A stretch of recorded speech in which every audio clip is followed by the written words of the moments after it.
so good to be here with you all. My name is Sean Burns. I work on campus in a couple different capacities. I teach on social movement history here, and I direct undergraduate research.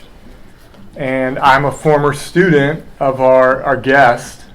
So my relationship to Paul is both is long-term, and as a student and then colleague at UC Santa Cruz, and just I'm so excited to be here. I mean, I feel like there's times in life where we end up at the right place at the right time, and you all are in one of those moments right now, because I feel like this is one of the most important and monumental contributions to history that I've seen in a long time.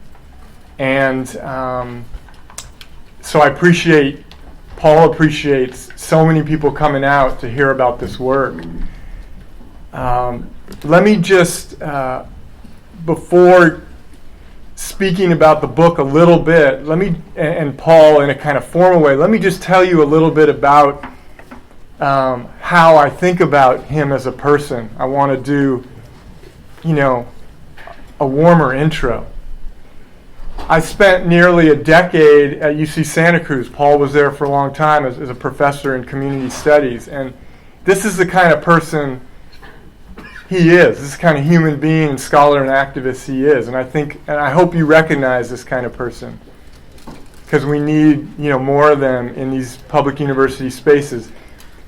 I'd go up to campus, and maybe I was involved in student labor issues, so I'd know that maybe AFSCME or Q or UPTE or AFT, they might be having a contract battle, and there'd be a picket line at the campus, 6 a.m. Paul Ortiz is there. He knows everyone on the line and is bringing spirit and warmth and solidarity. I'd head up to campus, I'd bump into another grad student in ethnic studies or sociology or HISCON like I was in, and they say, I just had my QE. And I'd be, oh, wow, this is amazing work you're doing. Like, who's on your committee? Well, Paul Ortiz was on my committee. That's like 10 a.m., right?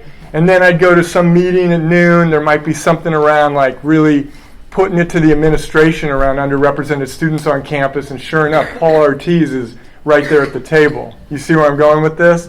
Then he'd give a lecture class on multiracial U.S. history. And, I'd be finally heading home hitchhiking in Santa Cruz down to the town at 6 o'clock in the afternoon, and I'd hear like Paul Ortiz is on the radio. He's this tireless organizer and intellectual that has brought so much to the universities he's been a part of, including the UC. He's now at University of Florida as a history professor and also head of a very important oral history center, Samuel Proctor Oral History Center there. I want to speak about his work for a second, but first let me say this. So many people made this event happen today, starting with our hosts right here, MCC. It is great to have this event in this space. Let's give it up to the interns and the directors and so many community supporters. Listen to this list of co-sponsors that help bring Paul out here and support him as he travels the West Coast. American Cultures, Ethnic Studies Department, Center for Research on Social Change, Center for Race and Gender, Department of African American Studies, and my office, the Office of Undergraduate Research and Scholarships. Do we have some undergrads in the house? Right on. I'm so glad you're here.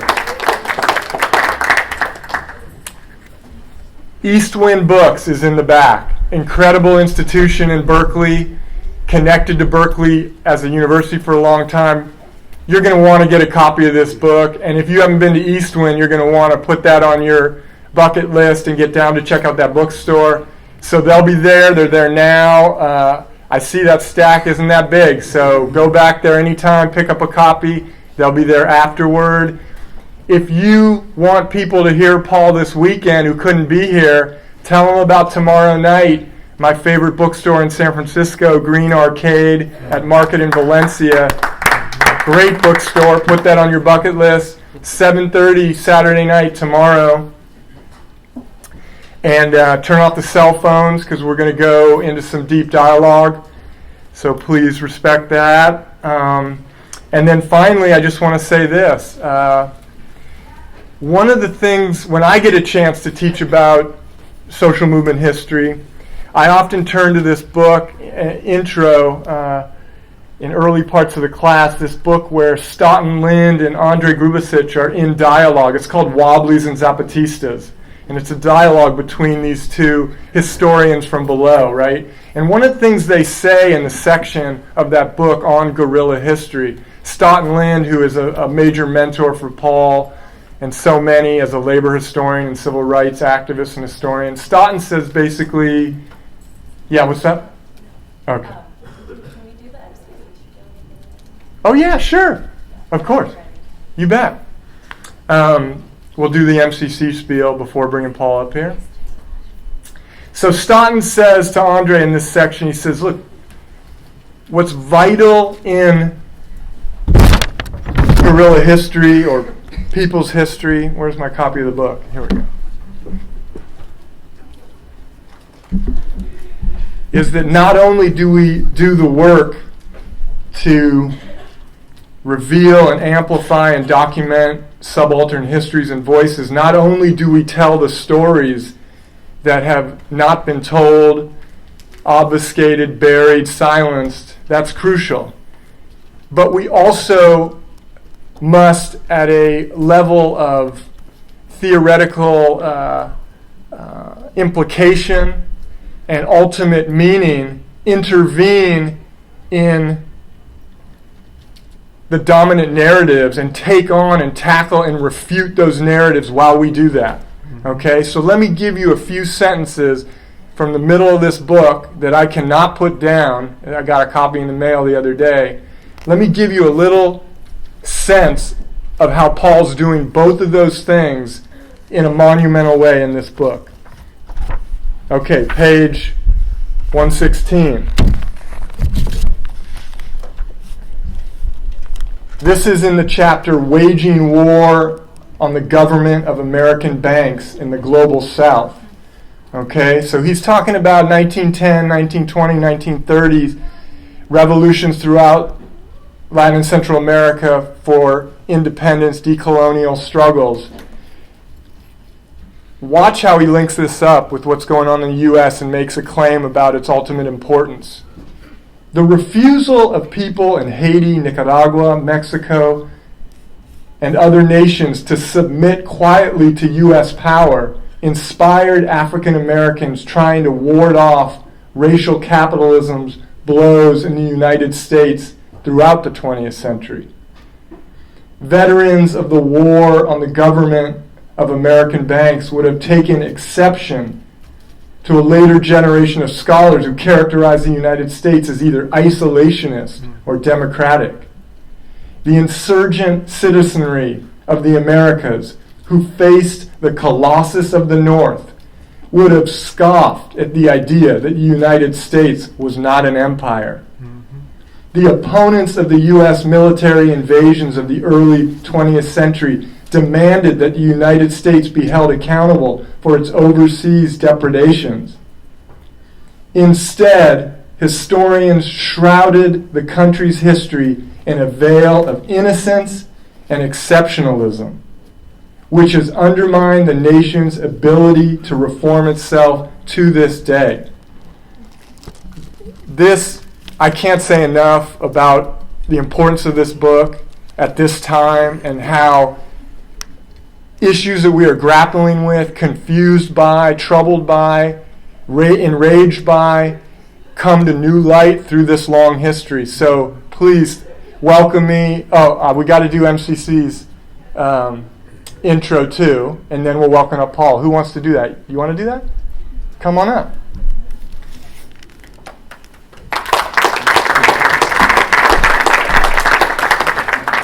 We're so glad to be here. Thank you. Give us a sense of, as I've heard, your values and your history, please.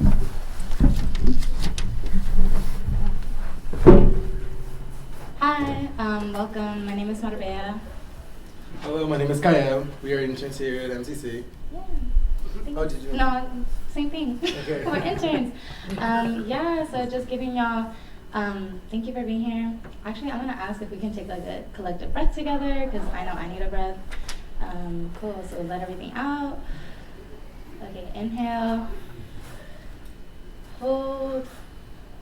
Exhale with your mouth. Cool. Thank you. If y'all are finding yourselves in need of a breath, I invite y'all to take breaths throughout this conversation with Paul Ortiz.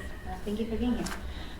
Yeah, so a little bit about the history of the FCC and why it's important to get the history is just to contextualize how we are all sharing space together and like in what space are we sharing this community.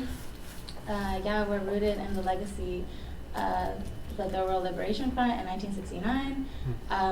That was a coalition of students of color, initially like started by African American students at SF State and here on campus at UC Berkeley to organize and really bring awareness to the fact that academia is very white or Eurocentric, and the erasure and violence of that erasure narrative. Yeah, so in that struggle, there was students of color who like did a coalition called the Rural Liberation Front, trying to get at the rural college that would not just push back against these dominant Western narratives, but like make space to bring their own types of learning into these spaces that we're all sharing today. And after like many strikes, after like a lot of violence, getting the National Guard called on people, we didn't get the Rural College, but we did get the Ethnic Studies Department. And so fast forward from Ethnic Studies Department in 1969 being founded to 1999, that was a 30-year struggle, or 30 years of not just having the Ethnic Studies Department, but having the Ethnic Studies Department being challenged through like many things, including a lot of budget cuts. So again, in 1999, students took up the banner of the Rural Liberation Front to put on a strike again to really have their voices heard. And we had hunger strikes and stuff, and again, that was also violent. And because of that struggle, we were able to get a memorandum of understanding, which we had several agreements with the university, and one of which was getting a multicultural community center. So that's how we're able to be here now, because of that struggle. And that had many iterations where it wasn't even initially that we got it. Like, this is our first, like our second year being in this space, and that came out of like 1999. So you can imagine, like, we haven't been moved many places. Yeah, so that's a little bit of how we ended up getting here. And we do want to recognize that we're on Wichimaloni land right now, and occupying that space. Yeah, and then Kyle is going to share something about the core values to y'all. Yeah, I just wanted to call attention to our core values, and we just ask that you all are conscious about that while you're in the space.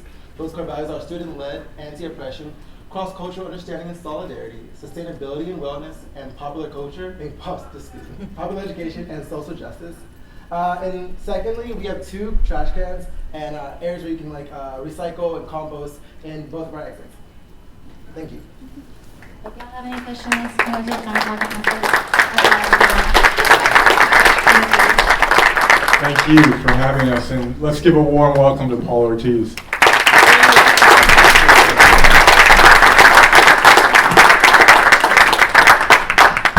I'll get your slides up there. Thank you, Sean. Well, it is so great to be here with you, brothers and sisters. It is so exciting. And at the outset, I want to say how grateful I am for the students at MCC and starting us out by talking about core values and what we have fought so hard to build in these spaces. And I remember one of my great mentors, Cedric Robinson, who taught us and who actually created an amazing Black Studies program at UC Santa Barbara. And he told generations of students who worked directly with him or just were kind of in Cedric's universe, and you always wanted to be in Cedric's universe, wherever he was, whatever he had to say. He was such an astonishing intellectual. And he would say, Paul, these spaces were not built for you and me. Any love we have and that we find and we create, we have to fight for, and we have to sustain that love and that intellectual development for people like us, and to try to create better universities and better campuses, more inclusive. But if you forget how you created those spaces and how you sustain those spaces, you will lose them. So the talk, the introduction by Sean, but also the introduction by the students and reminding us how we got these spaces is critical. Let's give them another round of applause. Thank you.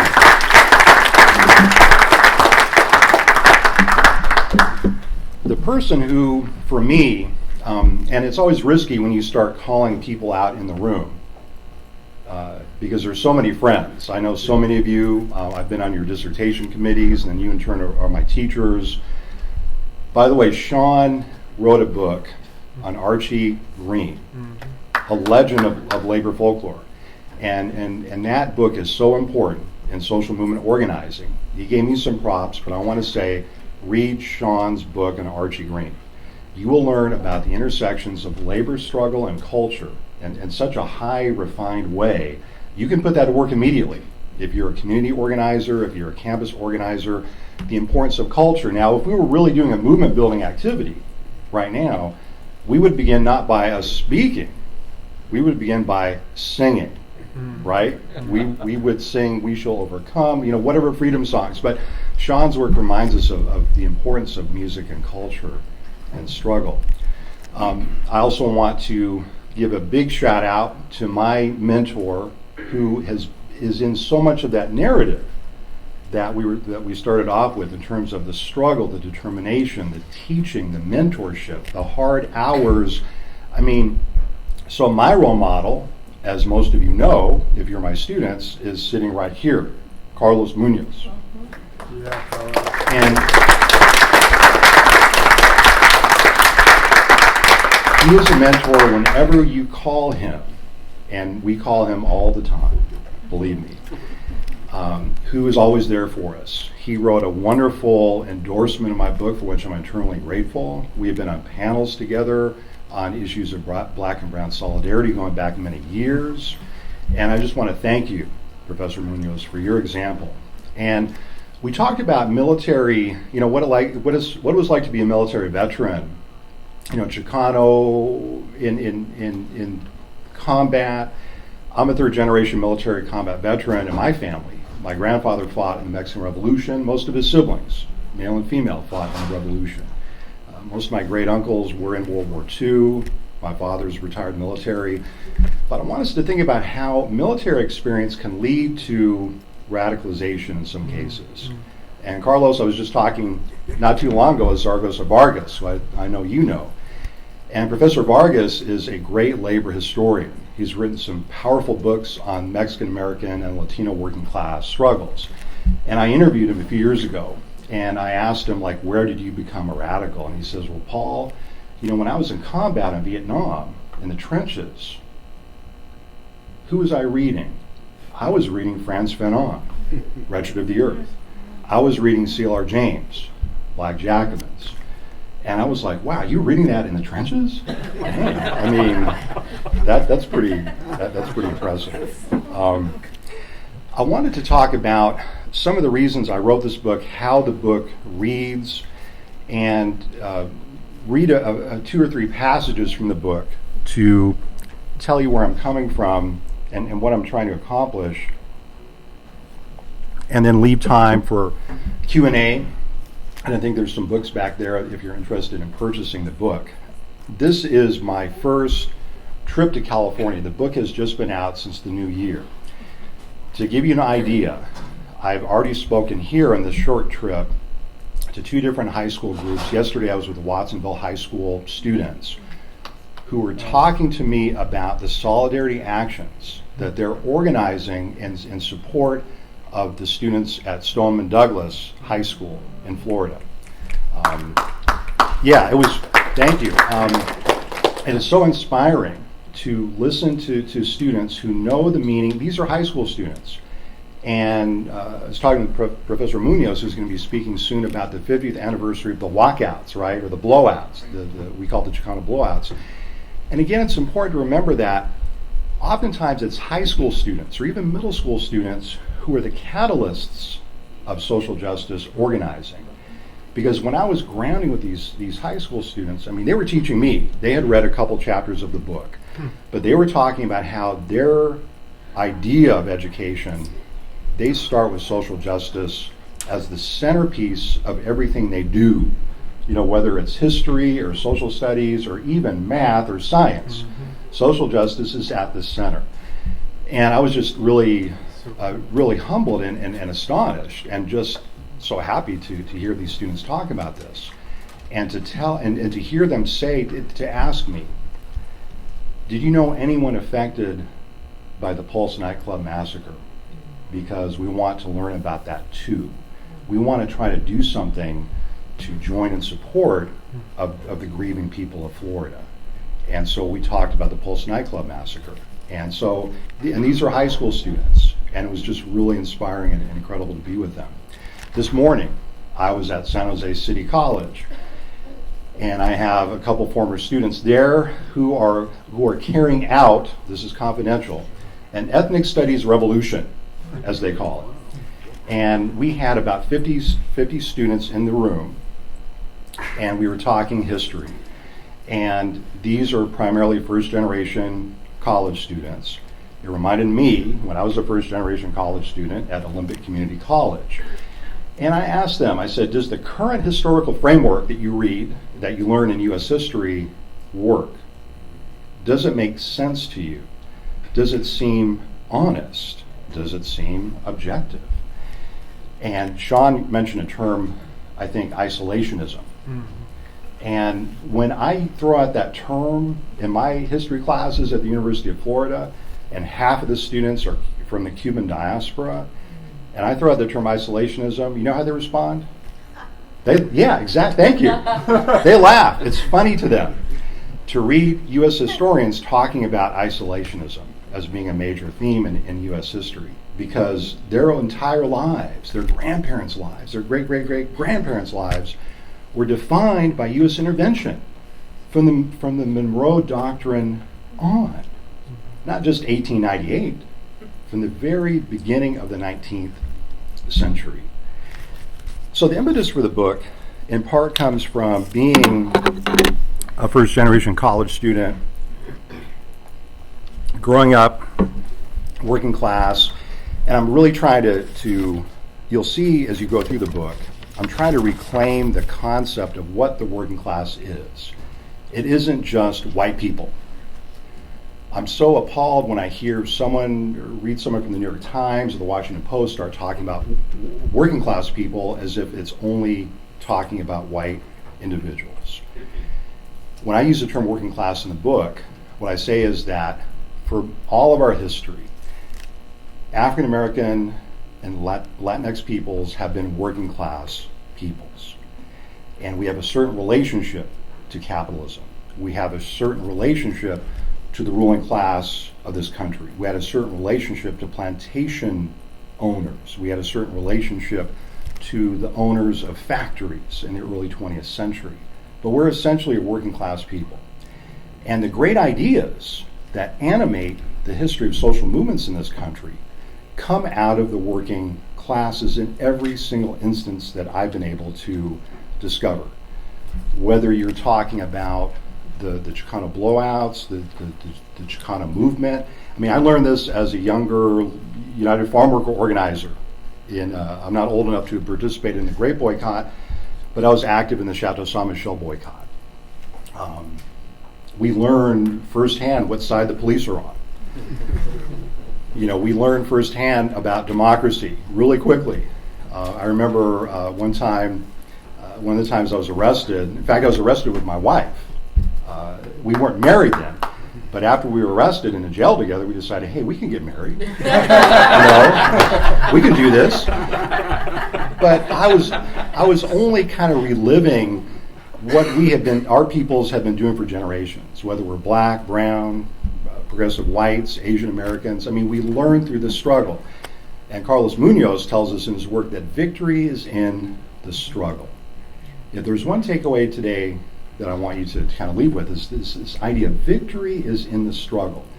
We often talk about outcomes, like what are you trying to do? Like a lot of us are involved in the Fight for 15 movement, right? A lot of us are involved in campus organizing, struggles for ethnic studies, labor movements, and we think about how we can wage a successful organizing campaign. In Florida, we just concluded a statewide campaign to put on the referendum, to put on the ballot in the fall, a referendum that will allow a new system to restore the rights of people who have been convicted of a felony in Florida. Because right now we have almost 2 million individuals disenfranchised in Florida because they have been convicted of a felony.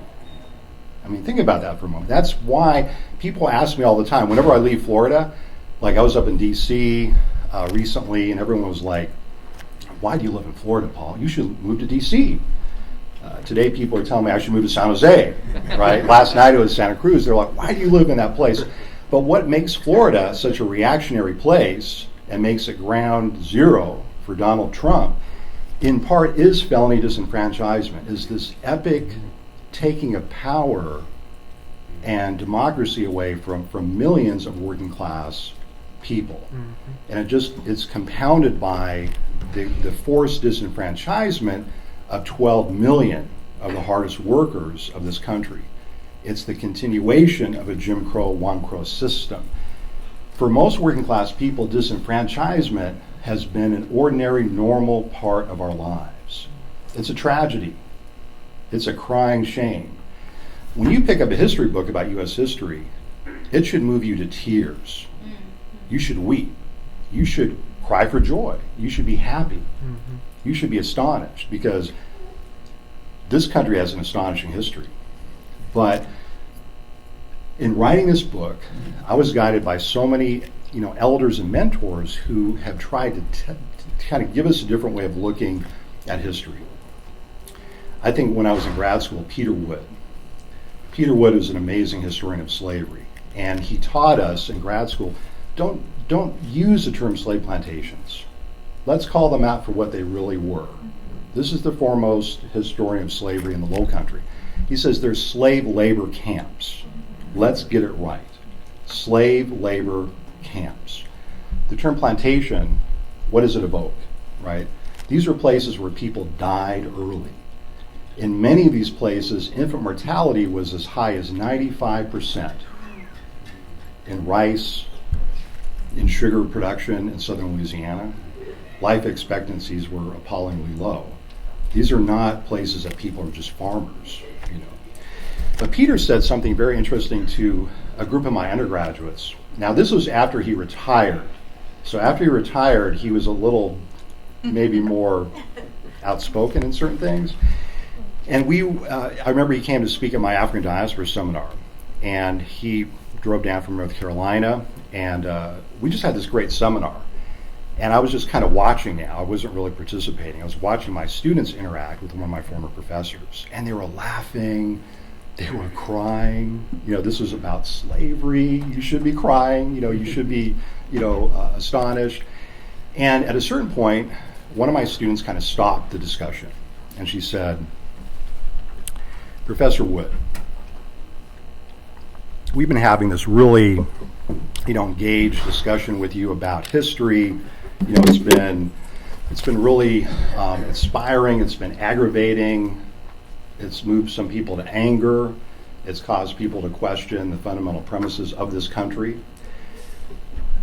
Why can't history be like that when we're in high school?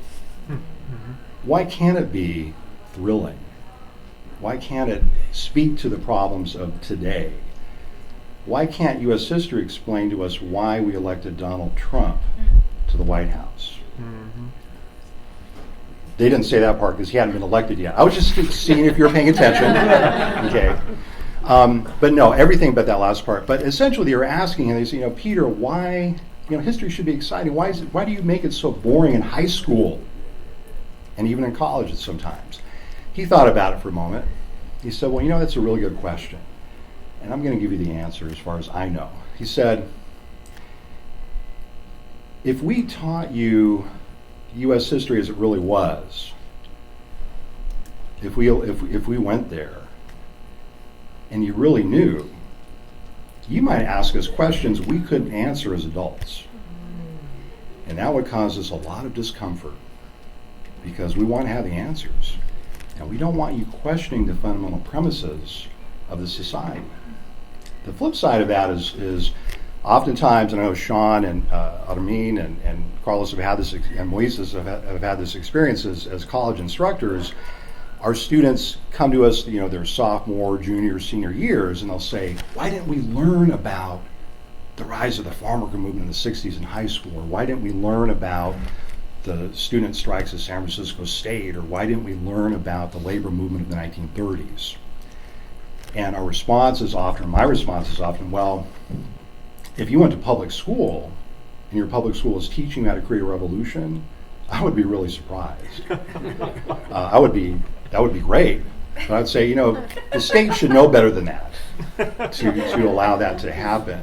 That's why these spaces, these insurgent spaces, are so very important. That's why at Santa Cruz, and Armin and Sean know this, E Squared was an initiative, an undergraduate initiative to create ethnic studies, which pushed the faculty, and we need you to push the faculty, whether you're a high school student or a college student, because you got to keep reminding us why we're here, okay?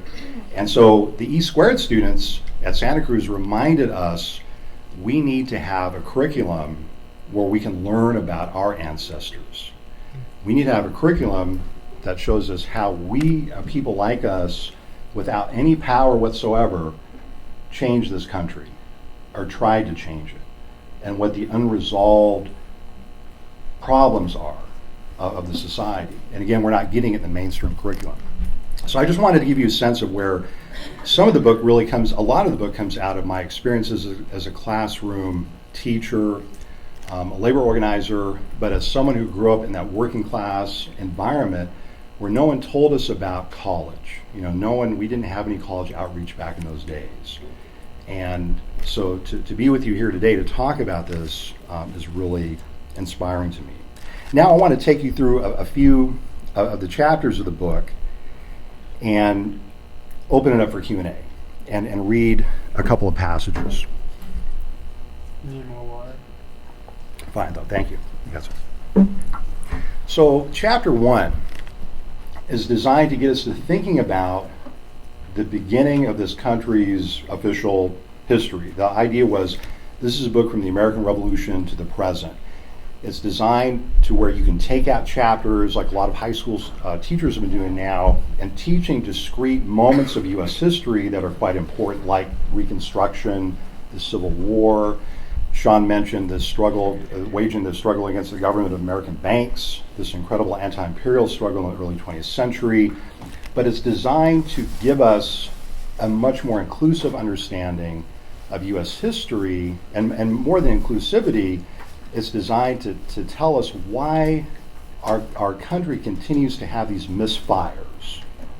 So let me start with Haiti and Mexico. The two nations which many of our government leaders constantly attack viciously. And when you think about that, you wonder why? Why Haiti and Mexico? Mexico and Haiti. It's like a drumbeat in American history. But Donald Trump is only the latest perpetrator. If you sat Donald Trump down with, I've often thought of this is kind of scary. If you sat Donald Trump down with John Quincy Adams, and it was 1816 at the onset of the First Seminole War, and you added in Jefferson, Hamilton, John Adams Sr., Quincy Adams' father, they would have a lot to talk about. They would have a lot to disagree with each other, but they would absolutely agree on the need to quarantine and vilify Haiti and Mexico, because that's what they were doing in 1810. That's what they're doing now. So if there's such a continuity among the ruling class, one has to wonder, why is there that continuity? So my first two chapters, the first chapter is titled The Haitian Revolution and the Birth of Emancipatory Internationalism. And here I'm basically building on a lot of existing scholarship. Some of the work here is looking, I'm a social historian. I love to read old newspapers, as my students can tell you. I'm kind of an old microfilm geek. That's why I wear glasses now. And so, but a lot of the book is based on existing scholarship. Again, people like Carlos Munoz, Cedric Robinson, C.L.R. James, W.E.B. Du Bois. And what we've learned collectively in comparative ethnic studies is that the Haitian Revolution is probably the single most important, well, it is the single most important revolution in the Americas. And it trumps the American Revolution because, of course, it's a successful revolution against slavery, and it establishes the first independent republic in the Americas. And it becomes quickly a beacon of liberty and freedom for oppressed people everywhere. But it's consistently left out of the narrative. In fact, Carlos, the only advantage of having a flight 5 hours behind when I flew out from Miami to here was that I got to watch this great new movie on Simón Bolívar. It was really exciting. You know, it was a Spanish language film. And it talked about his transformation from being a slave owner to being the great liberator.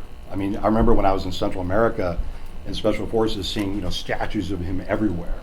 Well, how did he go from being a slave owner to a leader of an army composed largely of former slaves, a liberation army, a new model army, to borrow that imagery of revolutionary soldiering? The movie, I was waiting for this, and I could almost predict it. I didn't want it to happen. I was like, maybe they'll get it right this time. And it was a beautiful movie in many ways. I mean, how many movies do we have in Simón Bolívar? First of all, that's pretty cool, right? But it had to explain his radicalization. But it couldn't go where it needed to go. Simón Bolívar was not a military leader. He didn't grow up in a military background. The Spanish still had the finest infantry of the European armies, with the exception probably of the French, kind of the core French regiments. And he was beaten badly over and over again. He actually had to leave the continent. Well, where does he go? He goes to Jamaica. So there's a sequence in the film where he's writing this remarkable document. It's a manifesto of what the new America should look like. And it's about bringing people together. But it leaves out the most important part of that sojourn, Haiti. He goes to Haiti. He goes to the south. And the Haitians kind of have a grounding with him, the way Walter Rodney would talk about grounding, right? And they said, you know, we love your struggle and everything. And as far as we know, he met with Henri Christophe and other leaders. And they said, but you're missing a lot of things here. Here's how you can win against the Europeans. And the Haitians have such cachet because they've done it, right? They defeated the Spanish, they defeated the British, they defeated what we know the largest seaborne invasion in human history up to that point. They defeated the French not once but twice. So they have the cachet to give you advice. If they give you if the Haitians give you military advice in the early 19th century in a war of liberation, you take it. And this is why the U.S. and the European powers, so often at odds with each other, are united in the need to put a cordon around Haiti. Okay, so they tell him, the Haitian leaders tell him, love you, Simón, but you've got to abolish slavery. You've got to make a unilateral abolition of slavery. Not just people that fight for you, you have to declare abolition. Otherwise, you're not going to win. And that's the decisive factor. When Bolivar goes back to fight the Spanish, it's a new kind of army now. And there's Haitians in that army, by the way. From my special forces background, I call them military advisors. They're teaching them how to defeat people using muskets and precision artillery. The Spanish, again, had some of the best artillerymen of the time, the great engineers. And so Haiti plays that centerpiece role in the liberation of people in Central America. And I'm the faculty advisor of a lot of different, in Florida they use the term Hispanic. Okay, so I'm the faculty advisor of a lot of Hispanic groups, and as Moises knows, so I'm the faculty advisor of the Venezuelan Student Association. And a lot of my colleagues say, Ortiz, I didn't know you were Venezuelan. I'm like, no, I'm not. But I love the country. And I asked my Venezuelan Student Association members, where was your national flag raised first, initially? And they think, oh, it's a professor asking another pop quiz question. Dang it. And I said, well, here's the beautiful thing about your national flag. It was raised initially not in Venezuela or not anywhere in Central America. It was raised with great pride in Jacmel Bay in Haiti. And the reason it was raised there was that the Haitians continued to provide sanctuary to freedom fighters all the way up to Jose Marti, Antonio Maceo, and so many others. And this is why Haiti becomes public enemy number one. And this is why to this day, U.S. presidents and leaders are programmed to diss Haiti, to diss Mexico. But why Mexico? So chapter 2 is the Mexican War of Independence in U.S. history. Anti-imperialism as a way of life. And what I'm working on there, again, based on the scholarship that's out there, William Appleman Williams, who taught us with the tragedy of American diplomacy that the history of America, he is the one who pens the term, initially in an article in The Nation and then in a book, imperialism as a way of American life. In this chapter, I'm trying to get at struggles from below where people make anti-imperialism a way of life. And they begin to connect struggles in Mexico, the United States, Central America. Sean mentioned this term, racial capitalism. That's a very important concept. People understand by the early 19th century that slavery is an international system. It's not just a system of one country. It's international. And it grows through imperialism. It grows through military actions, aggressive military actions. So aggressive that the U.S. is sending troops and people into Central America as late as the 1850s to try to reimpose slavery in Central America. So much so that the U.S. is going to Cuba in the 1850s for the U.S. Civil War and trying to buy up and take control of Cuba. Slavery grows or it dies. And so this is why radical abolitionists understood that slavery was an imperial system. When the Mexican War of Independence was first launched, it becomes really quickly a war against slavery and indigenous caste oppression. And even before the Mexican people gain their independence, enslaved African Americans are finding sanctuary from slavery in Mexico. When I asked the students earlier today, and I said, I'm going to use the term Underground Railroad, what country comes to mind? What country do you think they said? Canada, because that's all we were taught when I was in high school, Canada, the Underground Railroad. But I asked them from a point of logic, if you're a slave in Louisiana, how do you make it to Canada? Now, there were many cases of people that make that journey because, I mean, the genius of the Underground Railroad. But isn't Mexico closer? And most importantly, Mexico is a nation which is defining itself from the very beginning against what the U.S. did not do. And so in the chapter I talk about Jose Morelos reaching out to James Madison and saying, President Madison, we're fighting an anti-colonial struggle, kind of like y'all fought not too long ago. We could form a hemispheric-wide front against the avaricious European imperialists. I love the 19th century language, the avaricious, And it was just so astonishing to be able to translate these documents and try to think about what was going through Jose Morelos' mind. This astonishing former priest turned revolutionary general trying to persuade a slave owner that he should abolish slavery. What was going through his mind? So this is a point in which U.S. history could have turned. Oh, I think we lost I think they've cut me off, Sean.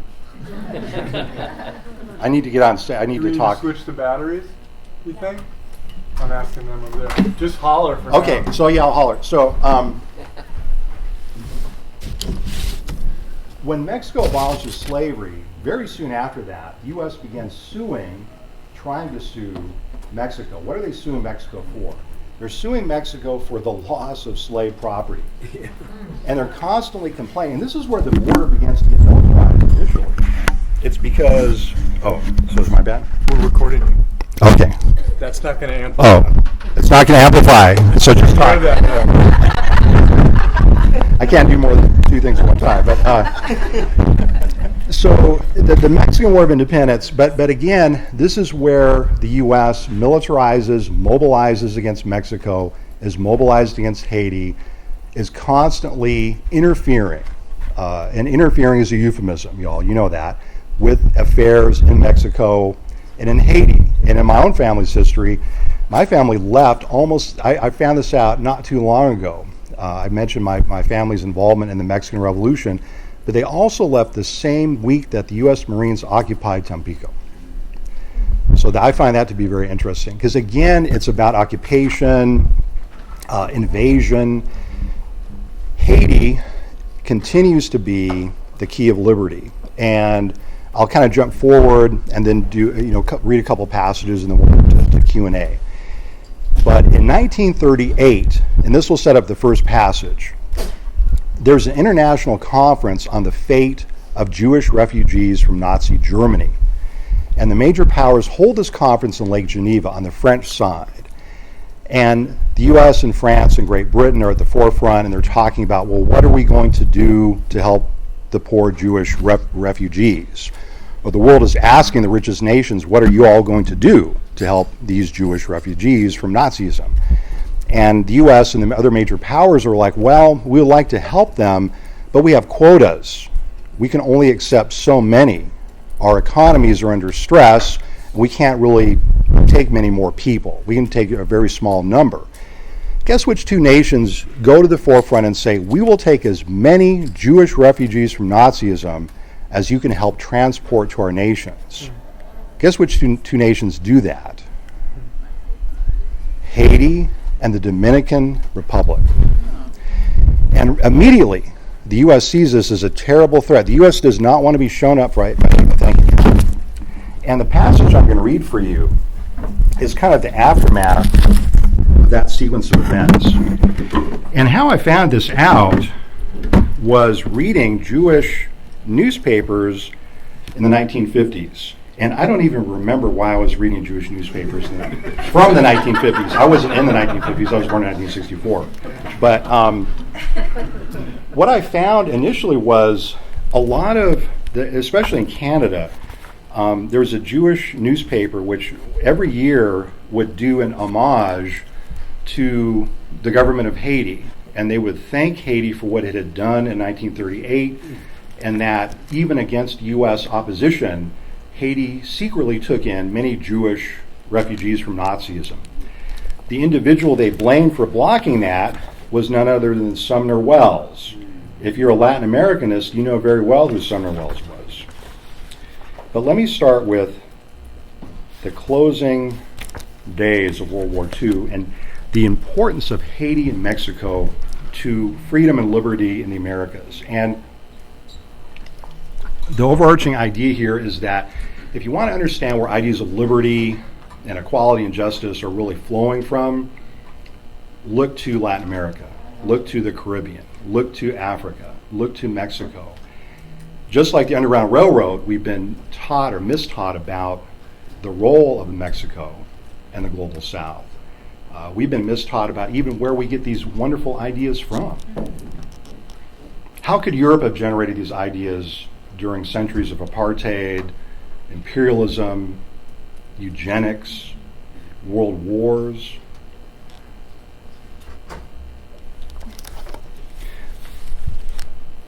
The writer Carl Hansberry traveled to Mexico in the winter of 1945 for the Pittsburgh Courier to cover the Inter-American Conference on the Problems of War and Peace, convened at Chapultepec, a historic suburb of Mexico City.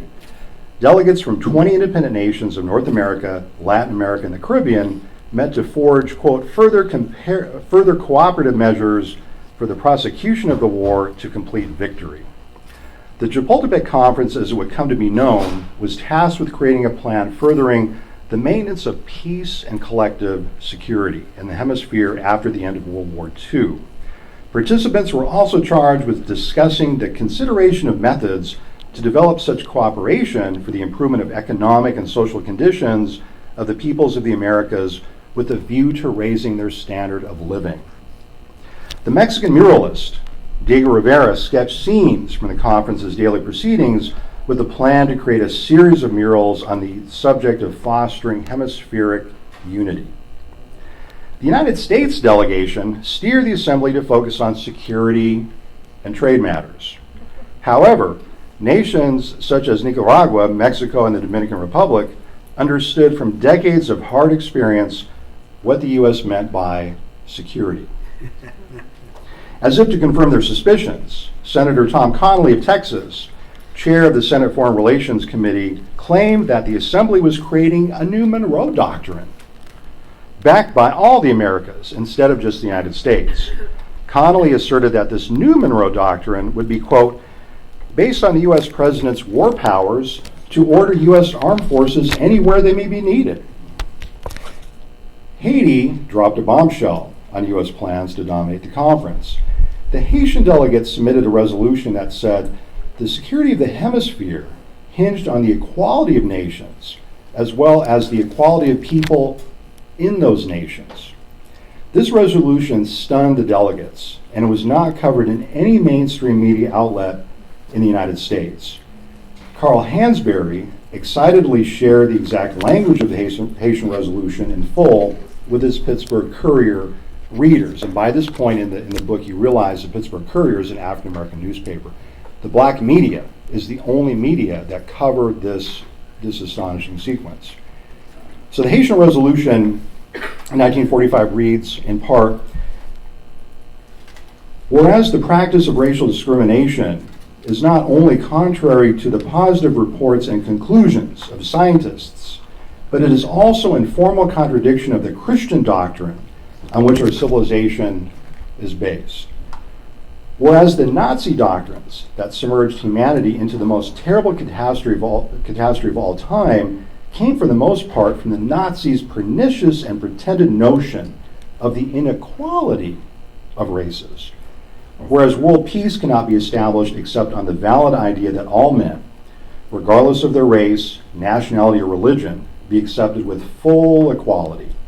Therefore, the Conference on Problems of War and Peace resolves to recommend to the governments of the American republics the complete abolition of all political regulations or actions which make possible discrimination against people based upon race, religion, or nationality. So how do you think that went over with the American delegation? 1945. The Mexican delegation added sexual discrimination to that and said, y'all forgot sex. You forgot the oppression of women. And so the American delegation is really quite stunned. And again, the major media censor this, but they can't submerge the truth. The best weapon we have, I was asked this question this morning in KPFA, what's our best weapon? And my response was memory. Don't forget our struggles, like how we started this event today, talking about where we came from. And so the memory of Chapultepec, even though it's not covered in the media, the mainstream media, it's covered in the Pittsburgh Courier, it's covered in the Chicago Defender, the Norfolk Journal and Guide, again, black newspapers. And immediately, this nascent, what we later called the Chicano movement and the African American Civil Rights movement began putting Chapultepec to work. Because now it's a treaty. The U.S. had to sign it. They didn't want to look bad. Okay, so they signed it. They weren't happy about it. But immediately, lawyers from the NAACP legal fund used Chapultepec in their lawsuits against unequal housing or against racial housing covenants. Immediately, U.S. Senator Dennis Chavez, the first Mexican-American U.S. senator, uses the Chapultepec Treaty to argue for a permanent Fair Employment Practices Commission. And he's using that argument where it says you can't treat people unequally, so workers are people. And so And it's used by a number of different lawyers, including Pauli Murray, including later Thurgood Marshall. But again, we've forgotten that this precious document, these ideas that people are using in the 40s to create these burgeoning movements, are from the global south. They're from Haiti, they're from Mexico. And that's partially the fault of an educational system which teaches us that our peoples did nothing of value or importance, and therefore we need to assimilate to a dominant standard of education and learning. And that's false, that's not true. Let me conclude with a reading from the last chapter. And the preface for this is what a lot of you here participated in, what a lot of us participated in. The most significant mass movement of recent years. But again, we've forgotten about it. And I've thrown this out at community organizing meetings, and I've asked the question, what was the largest general strike in the history of the Americas? And people kind of look at each other and, is this another trick question? They'll say the Haymarket, the Great Upheaval, 1877, the Seattle General Strike. And I'm like, yeah, those were big, important strikes. But the biggest strike of all was one that we organized, that we were a part of. In California, my students called it a day without Mexicans. In South Florida, it shut down the entire agricultural sector. May 1st, 2006 is the largest general strike in the history of the Americas. And it was deeply impactful. And so my last chapter is talking about the ripple effects. This is the first time where organizers begin talking about creating a new kind of living wage struggle, which becomes the Fight for 15 movement. This becomes a time when Latinas in the labor movement move to the forefront of leadership. And you have people who essentially are the head of like the LA Federation of Labor, in Las Vegas, the Culinary Workers Union, who are demanding that their unions no longer support the same old status quo politics in the Democratic Party. It's what makes the nomination of Senator Barack Obama possible. Without that support, that doesn't happen. But this is all by way of saying that many of us have already forgotten about that incredible movement. And the politics and the ramifications of that strike haven't even begun to surface. I mentioned the presidential election. That's just one aspect of it. What comes out of that strike is still really, I think, up to us. How did we organize it? I know our students at UC Santa Cruz spent months working with, Sean mentioned AFSCME, SCIU, mobilizing, planning, and the Santa Cruz part of that, as so many other student campus groups did, we shut down the campus. I mean the entire campus, everything. Everything. In fact, we overlooked, I think, construction. There was one construction crew that came to work that day. And the students took care of that, went out and explained what was happening, and they put down their tools and left the campus. I remember when the bus drivers approached us at the end of the day, and we still had this picket line, and I think, Sean, you were there, and a bus driver stopped at the campus because we were blocking the entrance to the campus, and said, can we start our routes again? It's past 11:30 or something like that. It was pretty late. And we actually got together and had a meeting and a consultation with the students. And we voted on whether or not we would allow the buses to run again. That's direct democracy. And that was happening all across the country. Different groups, Palestinian solidarity groups, immigration rights movement groups, women's groups, LGBT groups, we did that. So let me conclude by reading an oral history passage, which kind of brings us up to the present in some ways. And I have to preface this by saying I didn't write this book with the election of Donald Trump in mind. I really didn't. But unfortunately, there's a timing issue. And so now people are saying, oh, this is a great book to explain how Donald Trump came to power. But that's not how I originally designed the book. But I do think that everything that Donald Trump did to win election is explainable by the main themes of U.S. history. And that's why I begin by talking about the critical role that Mexico and Haiti have played in democratic struggle, and the ways in which U.S. politicians can use racial scapegoating to attack people from those nations. Race isn't just about phenotype, as scholars like Carlos Munoz have taught us, it's about national origin as well.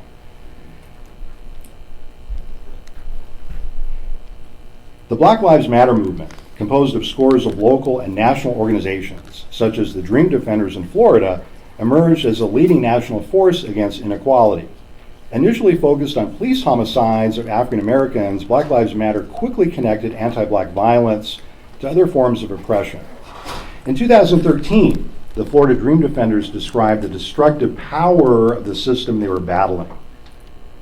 In every corner of our country, we find the cancer of an unchecked correctional system. It is ravaging our state and our black and brown communities in particular.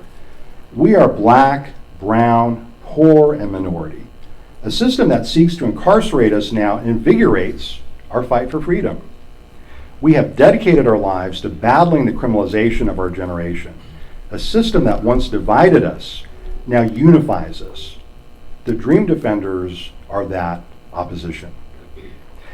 Black Lives Matter activists joined together economic justice, anti-imperial, and prison abolition concerns to draft a platform in 2016 titled A Vision for Black Lives. This document was the foremost statement of emancipatory internationalism in the 21st century. It pointed out the terrible costs paid by people in the global South for the United States' permanent war on terror. A Vision for Black Lives criticized U.S. imperialism in Latin America and the Middle East, and misguided foreign policies that led to the oppression of others throughout nations of the global South. Stating, quote, a public policy agenda hell-bent on elite wealth accumulation at the expense of the majority of the poor has ironically politicized a defiant generation, many of whom are in this room right now, whose brand of resistance insists that the criminal justice system will no longer have the last say. Donald Trump's 2016 presidential campaign gained traction by attacking Muslims, African Americans, and Latinx peoples as depraved and violence-prone. Blatantly ignoring 2 centuries of emancipatory internationalism in the United States, Trump vowed to build a wall to segregate the United States from Mexico and the rest of Latin America. James Brown, an African American probation officer in Lithonia, Georgia, took offense to Donald Trump's campaign slogan, "Make America Great Again," because of the obliviousness to the true history of the United States that it displayed. In 1923, the Ku Klux Klan at Kissimmee, Florida, had mobilized to lynch Brown's great-grandfather, Oscar Mack. The KKK targeted Mack because he had accepted a well-paying U.S. Postal Service job hitherto reserved for whites. After a gun battle in which he killed 2 of the Klansmen, Oscar Mack fled on foot to the north. For much of the rest of his life, Mack lived under an assumed name, on the run from white terrorists. Mack's great-grandson vowed to turn a family tragedy into a story of redemption and reconciliation.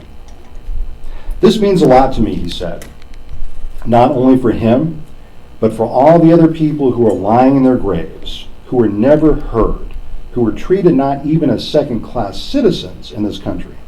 Not only for black people, but for Hispanics, for women, for any other minority group, if you will. We had talked about the fact that our government is saying, "Make America great again." I cannot see where she was ever great. The bare fact is that in this country, over 50 million Native Americans were murdered, and black people were enslaved, and other ethnic groups were disenfranchised. So it was never great. But I do believe now, because of the stories that are surfacing, we can use these as a tool to bring people out of their ignorance. If American history serves as a guide, not even the President of the United States can stem the tide of grassroots freedom movements and the ability of people throughout the hemisphere to draw inspiration from each other's struggles. And African American and Latinx history of the United States teaches us that self-activity of the most oppressed is the key to liberty and the future of the Americas.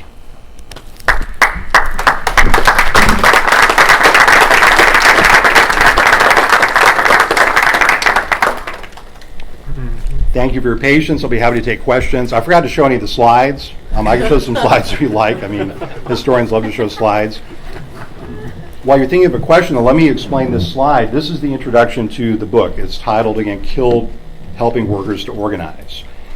And when Dr. King was assassinated, I went through every newspaper I could find from the era, movement, outlets, trying to figure out how people were responding to this shocking event. I don't think we've even recovered from the assassination of Dr. Martin Luther King Jr. It's one of the most traumatic events in this country's history.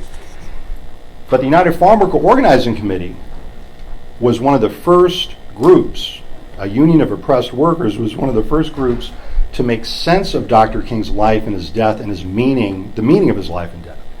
And it's important to understand, again, getting back to U.S. history as working class history, they defined Dr. King's life and death as killed helping workers to organize. And so when you read the journal, it's about 18 or 20 pages. You can actually get it online now. You can get it as a PDF. There's a story about Dr. King coming out against the Vietnam War and connecting the oppression of African Americans in Watts with the oppression of Vietnamese villagers. There's a section on Dr. King's nonviolence. There's a section on his anti-colonialism. It's really an amazing volume. But again, it teaches us what does history look like from black and brown perspectives. It looks much different. Dr. King was not characterized this way in any other major publication. In fact, by the end of his life, he was one of the most vilified men in America, right? You all know this. But anyway, I'm sorry, I could just blab on forever. I would love to take questions. Yes? Hi, my name is Cindy Moore. I'm a history high school teacher. And, Thank you. You have the most important job in this country right now. Sorry to put pressure on you. Thank you so much. Yeah. The reason why I'm actually asking this question is because I just covered almost all of this questions, and we're getting to some of it. Thank you. We're getting to some of it very soon, and I can't help but ask, especially since French Revolution was kind of like my specialty in college, right, which was not too long ago.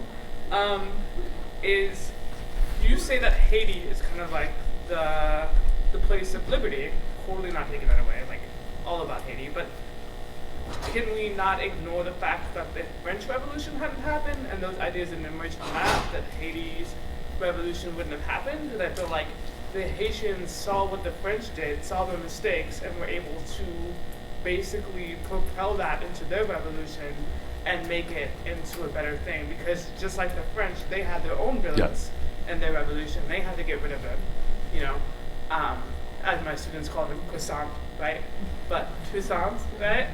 Right, and so I feel like we can't, as much as we try to decolonize our minds, we can't really ignore, unfortunately, the importance of the French Revolution. And so I feel like that sometimes gets hidden. I don't know. It's a screw. No, you're right. It's very important, and I talk about the an impetus being the French Revolution, and it's even better in some ways. I just want to kind of build on your point because you're absolutely correct. When I go to France, I have a lot of friends who are radical French school teachers. Marseille is one of my favorite countries on the planet, and I was there, my wife and I were there the year that they organized the big strike, national strike, and they seized the ferry in the middle of the Mediterranean, and the government was going to land paratroopers on to take over it. It was really amazing. But I remember doing some workshops with some teachers in Marseille, and we were talking about this same topic because their teachers didn't know anything about the Haitian Revolution. But even worse than that, they didn't realize that the revolution at its apex had abolished slavery. They had been teaching the abolition of French slavery, the second abolition, which happened in 1830, because Napoleon reimposes slavery, right, after he seizes power, and then the later abolition happened. They were taught that the later abolition was the abolition.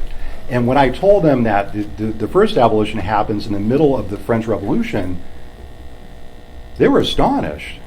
But see, I wasn't too surprised because, again, when I go back to the United States and I think about what we were taught about the American Revolution and what Gerald Horne tells us now about the American Revolution, it's a war to preserve slavery, we weren't taught that, but we weren't even taught about the thousands of people who liberated themselves during the war for slavery. So yes, very much so, connecting these different struggles together is very important. Black Jacobins, as you know, does that masterfully. Yeah.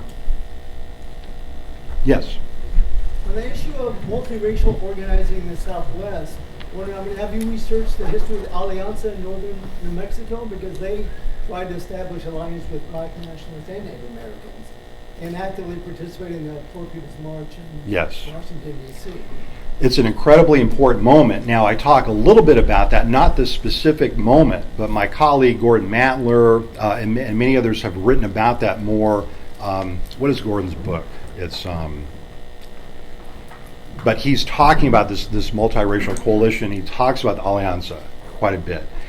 I have less on that particular moment, in part because, and I put this in the book, that's one moment where we have a tremendous amount of scholarship, and at that point I just kind of steer people to that scholarship. Power to the Poor. What's that? Power to the Poor, according to Google. Power to the Poor, yeah. That's a great book that deals with that coalition. I should tell you that this is not obviously a comprehensive history of the United States, and I was given strict instructions by my editor. You've got to write a survey of U.S. history from 1776 to present, and it's got to be 90,000 words or less. So you can imagine, I thought, well, you got to be kidding me, right? So I turned in a manuscript that was about 150,000 words. And my editor, I wish, you want to have a gentle editor who can speak frankly to you, right, Professor Munoz, right? Right. And so my editor said, Paul, love the manuscript, but you got to cut 50,000 words. Like, are you kidding me? Yeah. So yeah, a lot of things are not in there, but I try to kind of steer people. And conciseness is so important. Let me say that as a writer. People are already actually reading chapters of the book. I've done workshops with teachers from the South Bronx, from Tacoma Park and outside of D.C. I mentioned the Watsonville High School students had read 2 chapters and pulled things out of the chapters I'd forgotten. And that was how the book was designed. It had to be accessible. And all I'm doing there is simply putting to practice what I learned from Carlos Munoz and Larry Trujillo and Cedric Robinson, Sylvia Winter, and so many others. If what we're doing is not accessible to people, what are we doing? Mm-hmm. And I remember Carlos interviewing Larry Trujillo about this. And I've always been, oh my body making me a man who asks questions, Frantz Fanon. And I kept on badgering Larry Trujillo about this. I said, where did you get this curriculum in the late 60s? It didn't really exist. How did you put together these courses? And he said, Paul, if you weren't doing what you call ethnic studies in the jails, in the union halls, in the women's consciousness raising meetings, in the community centers, you weren't doing ethnic studies. If you were just doing it on campus, what a waste of time. Because you're not putting ideas into action. Remember, Dr. King talks about social action and education. One needs the other. One without the other is really just, what are we doing? And so that's partially why the book is the way it is. If I wish, the academic historian in me wishes I had a 500-page book to give to you. But you probably wouldn't be here. Or half of you wouldn't be here. Or maybe a third of you wouldn't be here. But in all seriousness, the idea is that it's part of a series. Roxanne Dunbar Ortiz, many of you read Indigenous People's History of the United States, is the immediate predecessor. Roxanne is a great another one of my role models. The coolest thing is to be in an event where someone asks me, are you Roxanne's brother? I'm like, yeah. Spiritually, I'm going to be in a panel with her in Sacramento in April. It's going to be so cool. She's incredible. I mean, she is a pillar of fire. Have you read Loaded? Has anyone read Loaded yet? Okay, her book on the Second Amendment. It's astonishing. We're talking about a serious scholar. But the idea is accessibility. So there is an audiobook. And there's plans for a Spanish translation and also a children's version.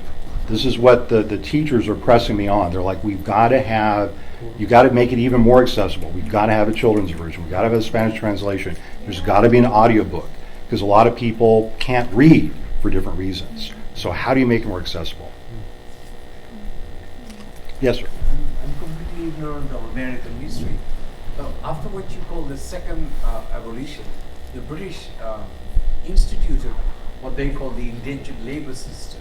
Yes. Which of course didn't get abolished until 1920, but it was a clever way of actually continuing a kind of a slave labor.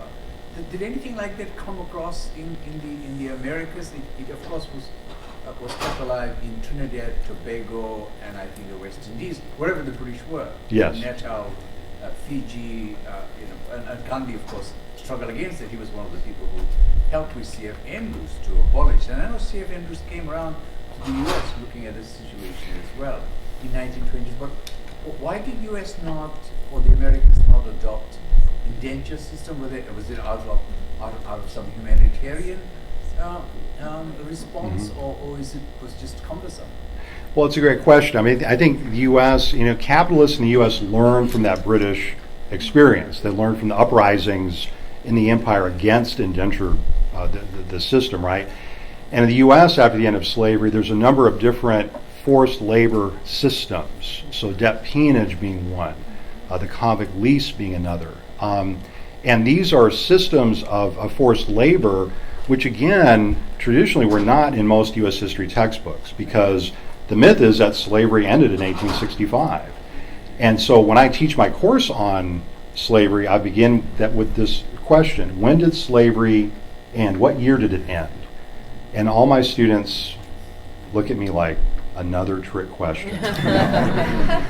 But the wrong answer is 1865, because people were still kept in real bondage decades after the fact. We all know about Juneteenth. We've heard about Juneteenth. So even the word about emancipation didn't spread equally and efficiently throughout the United States.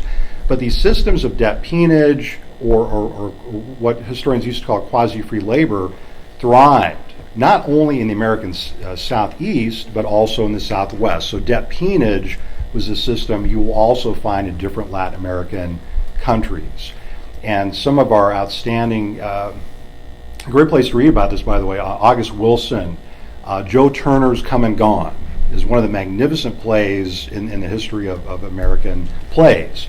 And Joe Turner's Come and Gone is a story about a young black man with a family who's coming home from work one day, and a local sheriff abducts him he's walking on the side of the road. He kidnaps him and puts him to work for 7 years on this rich plantation owner's farm.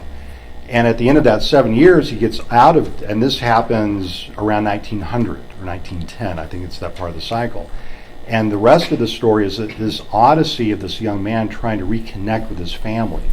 But no, the U.S. had many different systems of forced labor. Yes.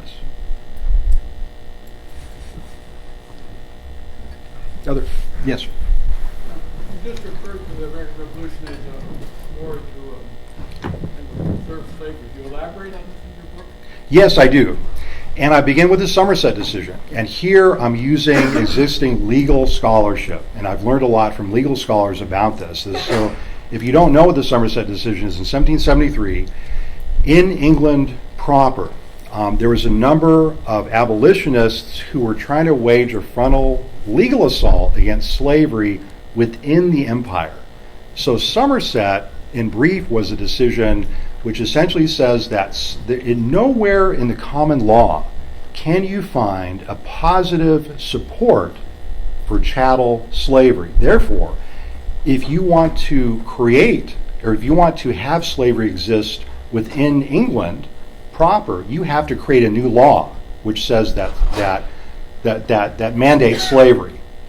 No one in Parliament wanted to do that. Okay, and so the Somerset decision sends out shock waves throughout the entire empire, and all of our people that Thomas Paine plays a big role in my chapter 1. Thomas Paine refers to the guilty masters, and all of these folks look at Somerset as essentially introducing the end of slavery. What are we going to do? The empire is pulling out the rug from under us. We better do something really quick. But I don't want to reduce the war. It's not just a war to extend and promote slavery. On one side it is.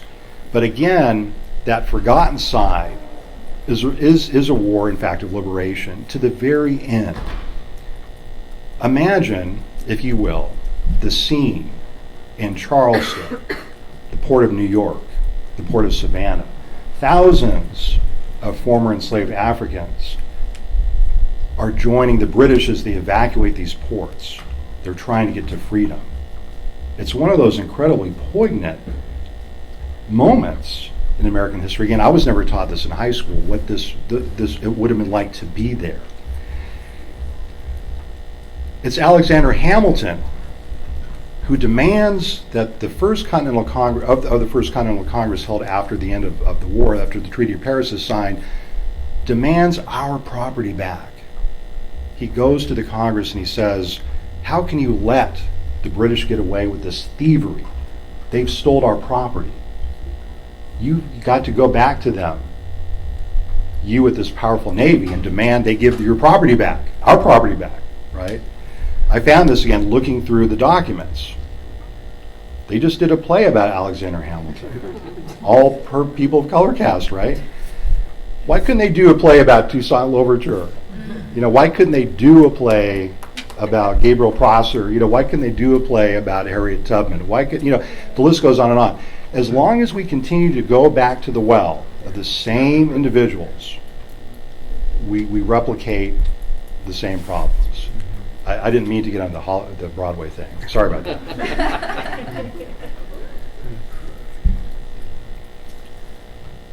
Yes, Sean. One of the things that has stunned me throughout the book is the persistence of voter suppression. I just, and it's something about my own kind of ignorance and amnesia where I'm just like, when it happens in our contemporary elections, and Florida knows it well in terms of the 21st century, but I'm just like, oh, that I see it like, God, that really? Like, is that must be isolated, or and then in your narrative, it's such a persistent thread relating to class warfare, and I'd like to hear you address some of that arc in some way. Yeah. The great gains that we've made have taken place when we've created movements that are broadly based in the understanding that we've got to spread freedom as broadly as we possibly can spread it. We've got to make connections as broadly as we can make them. Let me explain what I'm talking about. So Reconstruction, the chapter title, and I forgot the chapter, so I had to look at it. Global Visions of Reconstruction, the Cuban Solidarity Movement, 1860s to 1880s. So African Americans make their greatest gains by linking their freedom struggle in the U.S. to the anti-slavery movement in Cuba. And I'm not going to give you the whole story because then you wouldn't buy the book.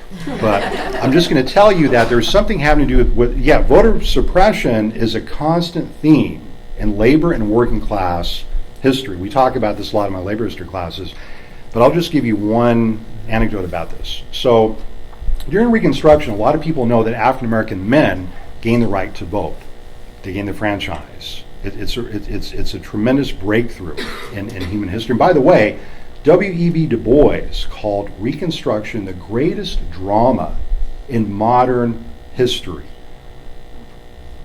The greatest drama in modern, not the greatest drama in the history of the U.S. or of the South or the Americas, in modern history. So in the middle of Reconstruction, when people are fighting for the right of the franchise, we all know that essentially black men gain the right to vote. But did you also learn in high school about a thing called alien declarant voting? How many of you know what alien declarant voting is? Be honest now. So you're a teacher, I'm glad you know. Alien declarant voting allows a brand new immigrant worker from Cuba or Brazil or wherever to immediately have the right to vote in any election. And all you have to do is sign an affidavit which essentially says, I promise to become a naturalized citizen. Now think about the revolutionary potential for that. And then I take you to Key West in 1888, where African Americans, Cuban veterans of the 10 Years' War, Bahamians, all dissident whites come together. There's a lot of amazing examples of these incredible radical white people in the book throughout. But there's this moment where Cuban American workers have the right to vote. They go out on strike quite a bit, but now they're involved in political coalition. And all this, the descriptions we have of that coalition is that it's my favorite one is it was bilingual and boisterous. These were political clubs headed by working class people, not bougie people. Okay, and so they were bilingual and boisterous. Imagine that. And Key West in 1888 elects the first African American judge since Reconstruction. It elects the first African American sheriff since Reconstruction in the entire Gulf South. And black organizers are clear that it's because the Cubans are with us to the last. That's the phrase you'll read in the book. And this is why we have voter suppression in the 19th century. The power structure steals the franchise away from African Americans and from immigrant workers, not just in the South, but in the North. One of my other advisors, Alex Kesar, has written a book called The Right to Vote. It's a very important book in which he ties the disenfranchisement of African Americans in the South with the steady disenfranchisement of immigrant workers in the industrial North. I have in my book a quote by Andrew Carnegie, who says the following: "If you live with the Negro for any time in the South, you will realize why we should not allow him to vote." That's a paraphrase. And I ask my students, did Andrew Carnegie ever live in the South in a black neighborhood? They're like, no, we don't think so. I'm like, yes, you'd be right. Is he lying? He never lived with black people. He's not talking about black people in the quote, he's talking about his own workers. He doesn't want his own workers to vote. And he's trying to make common cause with the Southern ruling class. Mm-hmm. And so they come together. They don't want these boisterous and bilingual small d democratic cultures to exist in places like Key West or New York or Boston or Pittsburgh. And so voter suppression is very much a tool by what we call now the 1% to take political power away from the masses. And remember where we started. All great democratic ideas come from mass movements, mass actions. That's what the people in power are trying to stop. So that's why I started by talking about the voter disenfranchisement amendment that we have in Florida. We see that as pivotal. We see that as something presaging. I mean, if it's successful, if we get 60% of the vote, which we need in November, that will be, as far as I know as a historian, the largest reenfranchisement of voters in U.S. history. And I can tell you the Chamber of Commerce is absolutely terrified. The Tea Party is absolutely terrified. They're putting money now. Governor Rick Scott is terrified. He wants to become a U.S. Senator, right? And we're on the verge of shaking things up, but connecting movement organizing to electoral politics is so pivotal.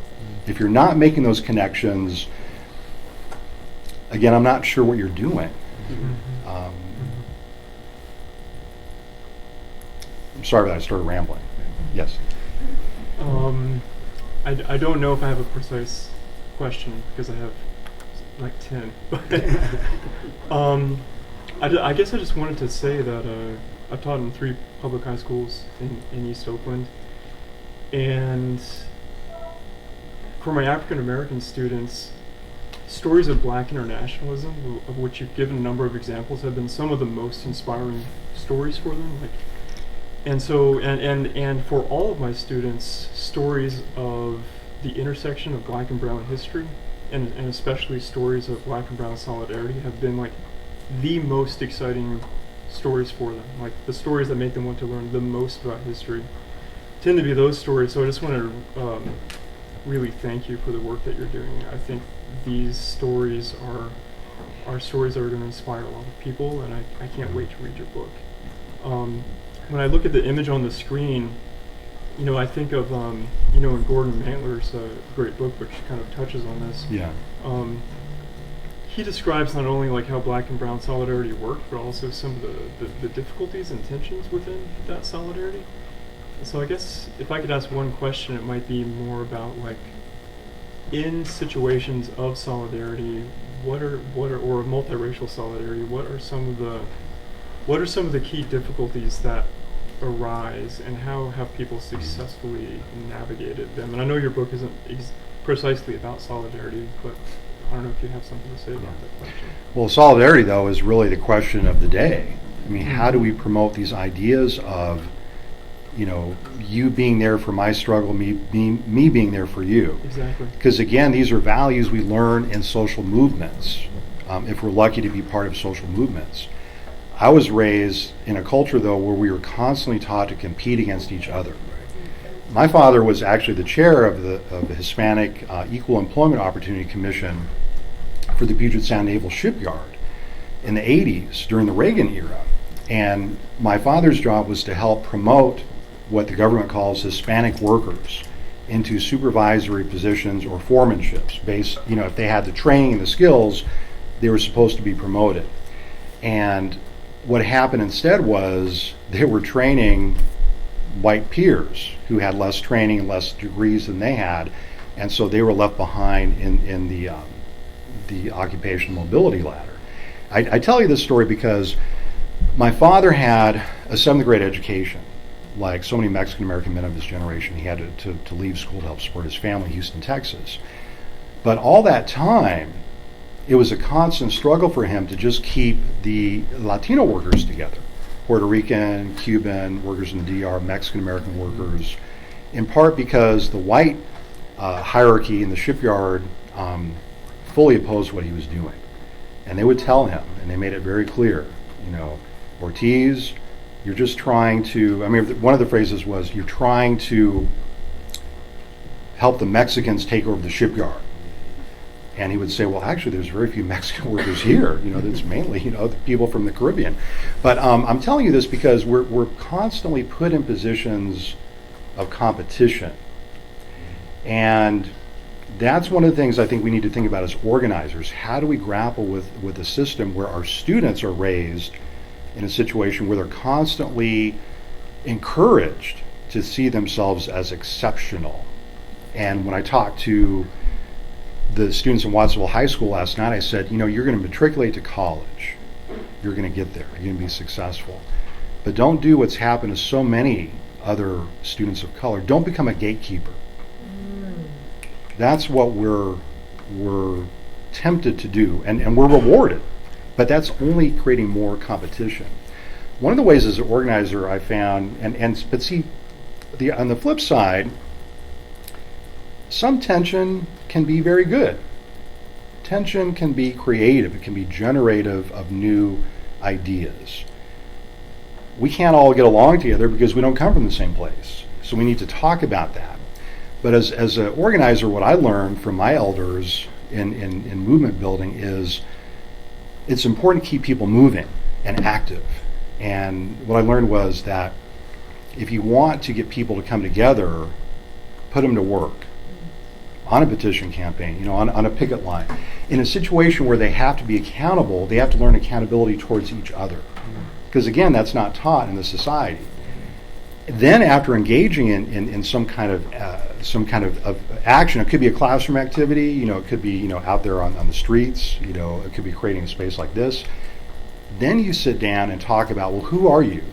Who am I? But by that point, you've already learned so much about about the people that you're working with. So those are just some things I think about as kind of an organizer. But again, there are really tremendous ways, I think, to think about new kinds of movement building activities, which kind of go beyond where we've been in the past. We've got to. The last thing I'll say about this is that tomorrow I'm having lunch with a wonderful friend, a SNCC veteran organizer, Student Nonviolent Coordinating Committee, and he was in Mississippi during Freedom Summer. He grew up in San Francisco, and I've interviewed him many times. And he said, you know, Paul, I mean, growing up in San Francisco, I didn't even know San Francisco was racist until I went to Mississippi. And then I realized, wow, San Francisco's got to be one of the most racist places on the earth, you know? He comes back to San Francisco after Freedom Summer, or 2 years after. He stays in Mississippi for 2 years.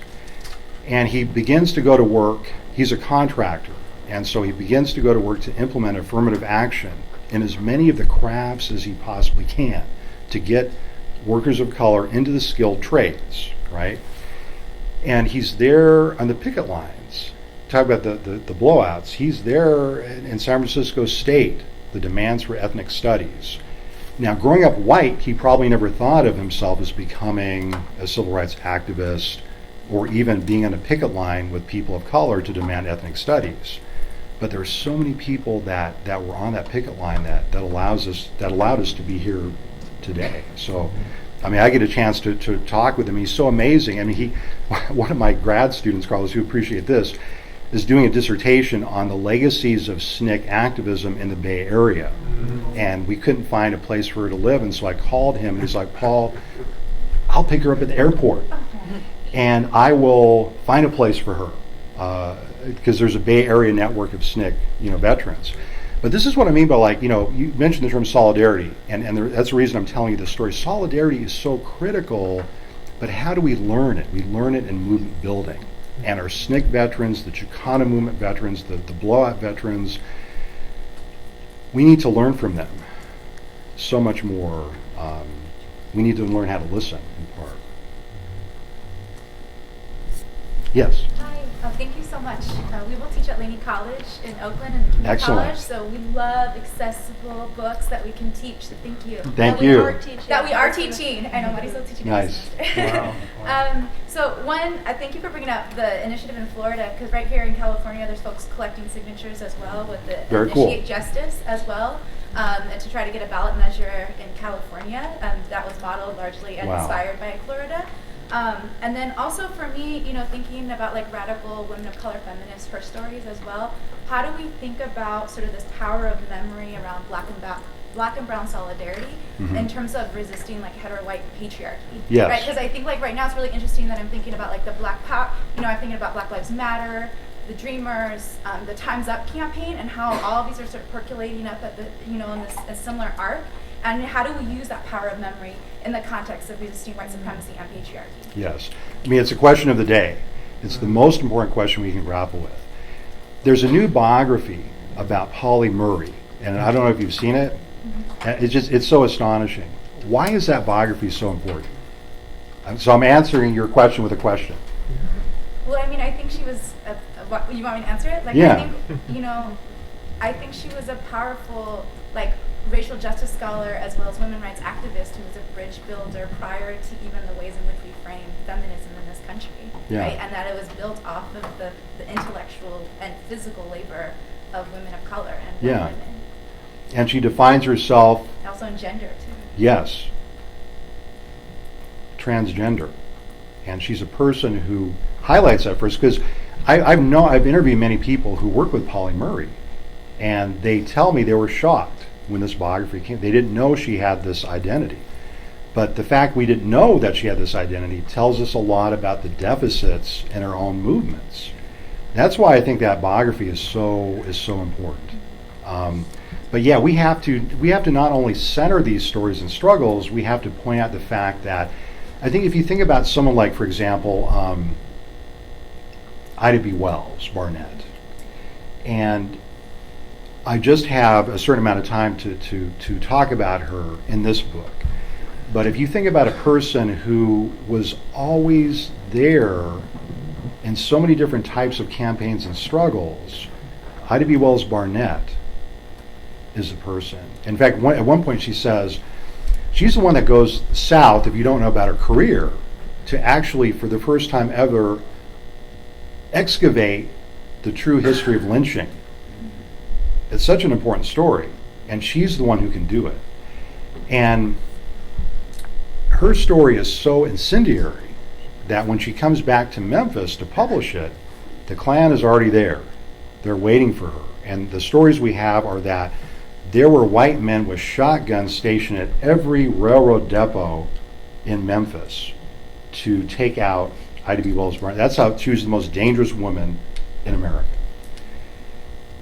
She also said that at the end of her study, she said that if we continue to expect the police and the state to defend us, we will always be victims. The Winchester rifle should have a pride of place in every Negro's hearth. It's the only tool that, in other words, we need to stop being victims. So I'm answering your question with just historical anecdotes. That's what I do. But I think that again, your students and my students are teaching us new ways to incorporate new types of struggles and new types of identities. And so if someone was to say 20 years ago, oh, Pauli Murray was a transgender activist, no one would have known what that meant. But now there's an audience for that kind of revelation. Laney is a great school, and I would love, I'm hoping to come back to San Jose next fall, and I would love to talk with your students. I mean, the San Jose City College students were great today. They were really cool. Yeah. And we've got several in the audience today from Lincoln College. Thank you for being here. All right. Two things. One, would you like to come to De Anza High School? That's where I teach at. I would love, yeah. The second person from De Anza, the second instructor to invite me, yeah. Nice. I would love Awesome. to go there. So that's one. And then two, because we just brought up feminism, and don't hate me, and like all the ladies in the room, don't hate me, okay? But because the feminist movement has been an interesting movement, and as a historian, right, I can't argue the fact that it was originally very white, and Elizabeth Stanton herself pretty much wrote a letter to the African Americans during Reconstruction. Was like, sorry, this isn't your movement. You're getting enough attention. Back away and let us do our thing. So I sometimes question when we say feminism, are we really talking about the modern movement in the past 10, 20 years? Or are we talking about the old suffrage movement, which was racist in its very beginnings? And I think if we're going to talk about movements and solidarity, I think we really need to be honest about the history of these movements and kind of discover the darkness in them, because our enemies are going to pull that at us and use that as a craft to destroy those movements. And I think right now, since we have Trump and we have the silent majority punching us in every way, I feel like we need to discuss that and bring that up, because especially as educators, teaching the future generation, they need to know the good, the bad, and the ugly. Yeah, we need to have candor. You're right, and the students are teaching us that. They're saying, y'all didn't get the job done. We don't even feel safe in our schools. I mean, yeah. And kids. I mean, here's another question that is sometimes given to me. Can kids really deal with these tough subjects? And my thing is yes, they can. Yes. The answer is yes. Yeah, they are dealing with it every day, Other Moises. The book is incredible. The intersectional histories, the interconnectedness is very powerful. My question to you is there any attempt on your end or on the editor to approach Mexican academics and actually either go to Mexico and go to Haiti to explain this interconnectedness?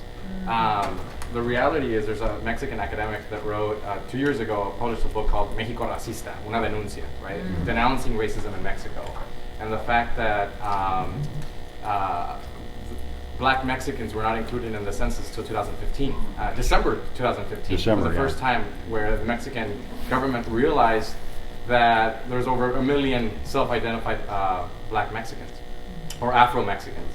And the number is rising. And it's rising, right? And a lot of those come from what you're precisely talking about in your book. So is there a sense of engaging Mexican academics and Haitian academics to really take this as a point of departure to see what more can be contributed both internally and within the discourse in the respective countries, and then just here in the United States, and how that how that all relates? There is. It's a great question. Right now, though, it's kind of more like an effort at distance, and so we will reference each other's works. There's Bobby Vaughn's work in Mexico, but I've talked to so many individuals just in this short book tour who have told me, people from African descent, people of Mexican descent, who say, I'm going this summer to Veracruz, I'm going to these different places to learn about my African ancestry, and it's the first time I'm doing it. When I've talked to people also from Brazil, and as many of you know, Angela Davis has done a lot of great work there. We're actually working in the oral history program with some scholars from Brazil right now who are at the university, which was organized around the notion of affirmative action for the ancestor or for the descendants of slavery. So these connections are beginning to be made, but right now they're kind of diasporic connections and not necessarily formal academic. But I think those have existed in the past. The Institute of the Black World, for example, which came out of the Student Nonviolent Coordinating Committee in the early 70s, was designed to promote that kind of internationalist, academic, but again tied to movement building work in Atlanta. Those are people like William Strickland, Vincent Harding, and the idea was to bring together the struggles of people in East Africa, in Latin America, in the United States. But we got to kind of do it now, right? Right. I mean, one of the reasons why I ask is Mexican society. It's really, really ingrained, and Federico Navarrete really explains it well in the book. It's prevalent in the country itself, and we have Mexican immigrants coming into this country with this idea. There's either sometimes self-hatred of the color of their skin, and they come here and they're labeled as X, Y, and Z. Yeah. And it makes it when you hear that your country has contributed, and it's the first time hearing it, that you contributed to what we call what it's called the most powerful country in the world. There's a sense of realization of like, whoa, okay. Not only is our country's history lied to us, but then you come to this country and there's another self-realization and a lot of questioning of identity. That's why identity is so important in this whole question. Like I really, unless you learn to love yourself, you can't really learn to love anyone else. It's tied together. Remember what James Baldwin said in his letter to his nephew. What is the Negro problem? And remember, he wrote that book as a protest against the lack of reflection on a century of emancipation. But he tells his nephew very pointedly, he said, the Negro problem can be reduced in part to the problem that white people have with each other. White people can't get along with each other, and so they externalize their problems onto us. And that's not your fault. You got to learn how to love yourself. He's very instrumental about the word love. But again, I get back to this. In many ways, your question ties together a lot of things we're talking about now, which is that unless you learn your own history and can take some kind of pride in it, it's very hard for us to think about you forming a coalition, right? In the 60s, we used terms like internal colonialism, internalized oppression, self-hatred. We got away from those terms. We said they're maybe too simplistic. Maybe that's true. But I think there's a grain of truth to all of those terms and how you just raised. And I've worked with enough first-generation college students from Mexico, from the Appalachians, from Haiti, from East Africa, from all over the place, who are put through what I call the assimilation propaganda ringer in the United States. And they're essentially told, insofar as you will ever make a contribution to the United States, you've got to assimilate. What does that mean? As teachers, how could you impose that kind of mindset on your students? It's kind of like the nationalist narrative of U.S. history. In this book, I'm asking historians specifically, do we want to continue creating a kind of history which makes it possible for the U.S. to stand on its own as a nationalistic entity? Or do we want to begin to create a new kind of history where we see ourselves in concert with other nations on the earth, for good and for bad? It's not all positive, it's not all negative, it's a mix, right? But we got to take ownership for what we've done to arrive at this point.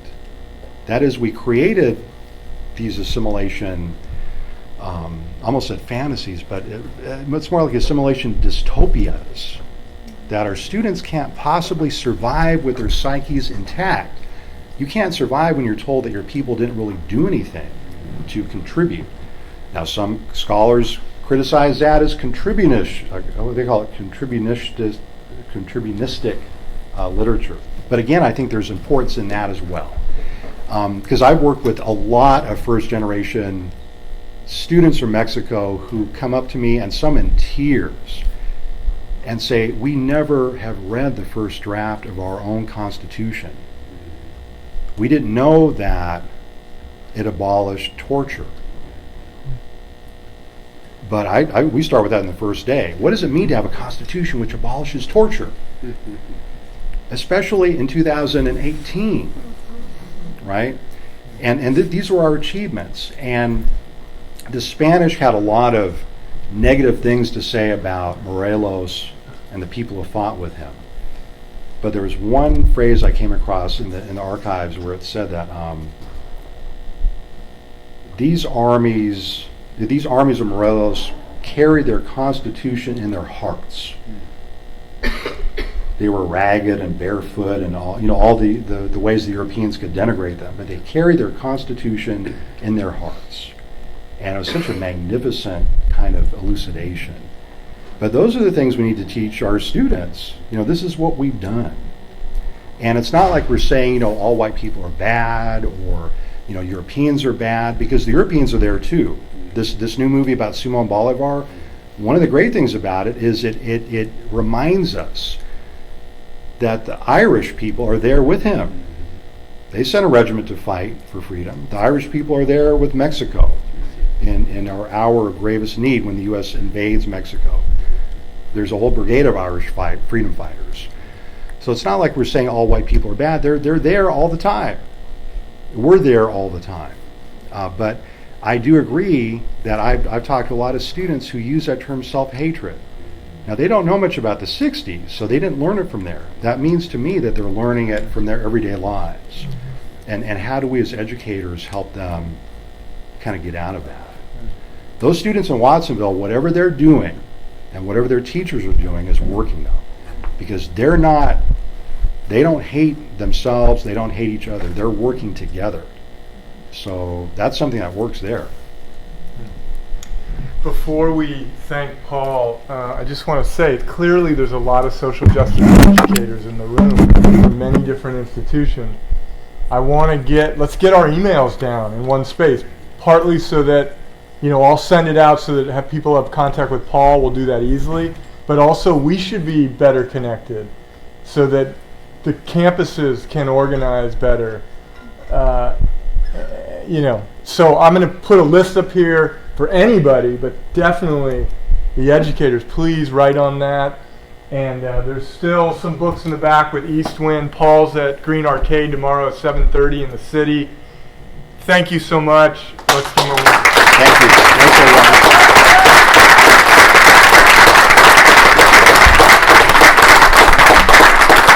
Again, there's enough people here to start a revolution. Thank you.